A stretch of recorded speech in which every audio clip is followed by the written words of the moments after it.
Hi hello ಎಲ್ಲರಿಗೂ ನಮಸ್ಕಾರ. ಎಲ್ಲರೂ ಹೇಗಿದ್ದೀರಾ? ಚೆನ್ನಾಗಿದ್ದೀರಾ ಅಂತ ಹೇಳಿ ಅಂದ್ಕೊತೀನಿ.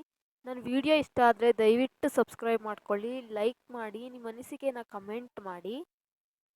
ಎಳೆ ಮಕ್ಕಳು ತುಂಬ ಹೊಟ್ಟೆ ನೋವಿಂದ ಅಳ್ತಾ ಇರುತ್ತೆ, ನಮಗೆ ಏನು ಮಾಡಬೇಕು ಅಂತ ಗೊತ್ತಿರಲ್ಲ. ಆವಾಗ ಮನೆ ಮದ್ದು ನಾವೇನು ಮಾಡ್ಬೋದು ಅಂದರೆ ಒಂದು ವಿಳೆದೆಲೆ ತಗೊಳ್ಳಿ. ಆ ವಿಳೆದೆಲೆಗೆ ಹರಳೆಣ್ಣೆ ಹಚ್ಕೊಳ್ಳಿ. ಸಾರ್ಕೊಂಡ್ಬಿಟ್ಟು ನೀವು ದೇವ್ರಿಗೆ ಹಚ್ಚಿರೋ ದೀಪ ತಗೊಂಡು ಆ ದೀಪದ ಮೇಲೆ ಎಲೆ ಇಟ್ಟು ಸ್ವಲ್ಪ ಬೆಚ್ಚಗೆ ಮಾಡಿ, ತುಂಬ ಬಿಸಿ ಮಾಡಬೇಡಿ, ಸ್ವಲ್ಪ ಬೆಚ್ಚಗೆ ಮಾಡಿ.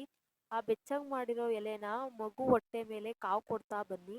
5 ನಿಮಿಷ ಕೊಟ್ಟರೆ ಸಾಕು, ಮಗು ಹೊಟ್ಟೆ ನೋವು ಕಡಿಮೆ ಆಗುತ್ತೆ.